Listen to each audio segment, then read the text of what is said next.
From the Battery Street studios of KCBS Radio in San Francisco, I'm Matt Pitman. This is Bay Current for Thursday, October 14th. Another key vaccination deadline has expired, and a new mandate is in effect. This one may not require everyone who's unvaccinated to finally get the jab, but it does impact all of us. My KCBS Radio colleague, Matt Bigler, has been covering the story. So, Matt, another deadline for vaccinations here in San Francisco. Who does this deadline impact? Basically, first responders. Anybody who works in high-risk situations in San Francisco. We're talking about police officers, firefighters. They are required to be vaccinated by October 13th, which is today, the day that we're talking about this. Yeah. Or they have to do something else. They're not being fired. They're not being laid off. They're going to be assigned some kind of desk duty, which is what it sounds like. The Chronicle got hold of a letter that said we need to shift these positions around so that those officers who are not vaccinated are not exposed to the public, which is the concern. Is that an accommodation, you imagine, from the union so that they can It's gotta be. have their paychecks? Yeah. No interruption in their employment histories, Right. Things like that. Still, it can't be popular. A lot of those guys don't like the desk duty. A lot of times that's affiliated or associated with some sort of administrative process, punishment, essentially. Right. Not the case. No, as far as I know, it's not going to be a punishment, Yeah. and they certainly won't be fired. There are many, many, many protections for those union workers, and they're just going to have to do something that does not bring them in contact with the public. And I'm assuming it's in some cubicle somewhere at the police department. Any idea about the percentages or rates of, we'll start with like officers who that are vaccinated. Is that something they've been willing to share Yes. with the public? There is data out there that was used by the Chronicle, and the numbers have been going down. The numbers of unvaccinated, at least police officers, we're not exactly sure about firefighters, but the number of unvaccinated cops has been slowly coming down. It was over 300 as of today. No, I take that back. As of yesterday, it was about 183. So the takeaway, unvaccinated. Right. The takeaway is these mandates, these vaccination mandates are working. Slowly but surely, people are realizing, whether you're a cop or any kind of employee in San Francisco, if you don't have the shot, you either are going to get some job you probably won't like, or you could get fired. Muni workers are facing the possibility of losing their jobs if they are not vaccinated. And I think that's going to hopefully get people over the hump when it comes to their the Muni's vaccination deadline, which is November 1st. Tell me a little bit more about what's ahead for the Muni workers. The city has said that if Muni employees, these transit workers, are not vaccinated by November 1st, they could lose their job. Now, that hasn't happened yet. They haven't brought down the hammer on anybody. Yeah. Hopefully they won't have to. There's still some time before November 1st. But that is those are the consequences for not getting vaccinated for Muni employees. And that's sorry to interrupt. That's all Muni employees, or is that just like the operators or bus drivers? I think anybody who works for municipal transportation. Yeah. The Muni has said we're going to have. They're working on their backup plan now, so they're going to have to move people around. But there are simply not enough transit workers to operate light rail buses if you have all of a sudden 600 people who are not showing up to work. So the number of Muni workers who are still unvaccinated, we're not exactly sure where that is, but at last, the Chronicle has reported it's around 600. Seems pretty high. That's pretty high. Yeah. So that's why Muni has said there could be some big impacts to this starting around Halloween, because I think they're going to plan a couple of days before the mandate takes effect.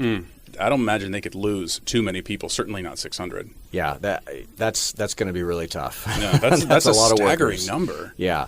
And again, the good news is there is evidence these mandates are working. Yeah. That people are seeing the writing on the wall. Either I get the jab or lose my job or find another job. And I think that as we get closer to that date, we're going to find that, not everybody's going to be vaccinated, but the number will hopefully go from 600 down to 50 to 100. And I think hopefully Muni can shoulder that many losses. I mean, there's probably several dozen people who call in sick at Muni on a regular basis. So if they can get it down by several hundred, then maybe we'll avoid some of the severe consequences of unvaccinated workers. We'll see what the deadline effect is. Yes, it's the deadline effect. Yeah. Right. Thinking again of cops or firefighters, it may not be a matter of procrastinating until the very end. There may be a legitimate reason to wait until the very end to see, okay, what is my union going to do? I'm still awaiting further instructions. So would it surprise you to see an uptick in that number of vaccinated Muni workers as we get right at that deadline? I wouldn't be surprised. That's my hope anyway. And when it comes to police and firefighters, I think as their job changes start to take effect and I'm speculating, they realize I would really rather not be doing this. I'm just going to knuckle down and get the shot. Yeah. I mean, I know it doesn't compare, but I just think of Andrew Wiggins with the Warriors, right? I mean, he was literally up against the deadline. You have to be vaccinated or at least have that first shot by this date, and he waited, I think, until just the day before he got the J&J 1 shot. He's been able to play all the preseason games. He'll be able to play and practice, but just took it right up to the edge. We love to do that as people, don't we? The pressure of the deadline. I mean, some people wouldn't do anything unless they had a deadline to get it done by. I mean, we look at deadlines in the news business all the time. Oh, and I'm always ahead of deadline. I don't know what you're talking about. But I think there's something to that. And I mean, vaccinations is, of course, a really important thing. Yeah. But that same rule applies to homework, news deadlines, project deadlines, I'm quite familiar with pushing the boundaries of deadlines. Matt Bigler, thank you as always. Appreciate it. Sure thing. For a perspective from the other side, that of the unvaccinated police officers. And so it's going to affect every district station in the city. So you're not going to have the level of officers out there to be answering, calls for service. Only the most important calls. Tracy McCray is the president of the San Francisco Police Officers Association. Late yesterday afternoon, she went before the media. My KCBS radio colleague Alice Wertz was there. Alice, how many police officers are we talking about? According to the Police Officers Association, there are about 120 officers, and those are made up of both the administrative officers, folks behind desks, as well as patrol officers. To that point, let's back up. The total number of police officers in the San Francisco Police Department? Approximately 2,100. 2,100 police officers, and you said about 120 unvaccinated. Pretty small sliver. Obviously, you'd like 100% that were available to be out there in the streets, but it sounds like Tracy McCray, was kind of couching this as this now becomes a public safety concern if you're going to tell officers that they have to go sit behind a desk and they can't be behind a patrol car or out on the sidewalks. If they don't have these officers on the street, then the entire city suffers or potentially is at a loss for having a response time and economics. If we don't have these 120 officers in the department, we're going to be paying overtime to the ones that are going to be on the streets and patrolling. So it's going to cost everyone more in the end. The other consideration that the POA has is they want the city to work with them.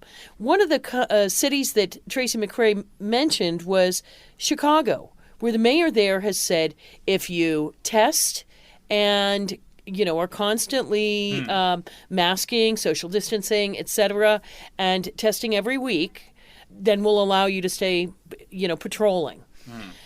Ms. McCray seemed to think that, there should be a little more back and forth between the agencies so that we can come to a happy medium. So that's, I think, the position of SFPOA. They want to have the ability to give some autonomy to their officers and department personnel without having to say, in no uncertain terms, you must be vaccinated in order to do your job and in order to get paid to do your job. Alice, thank you. Yeah, thank you, Matt. Thank you to my colleagues, KCBS radio reporters Matt Bigler and Alice Wertz. Stay connected to what the Bay Area is talking about with Bay Current every day. Subscribe on the Odyssey app, Apple Podcasts, or wherever you listen. And thanks for listening today. I'm Matt Pitman. We'll chat with you tomorrow.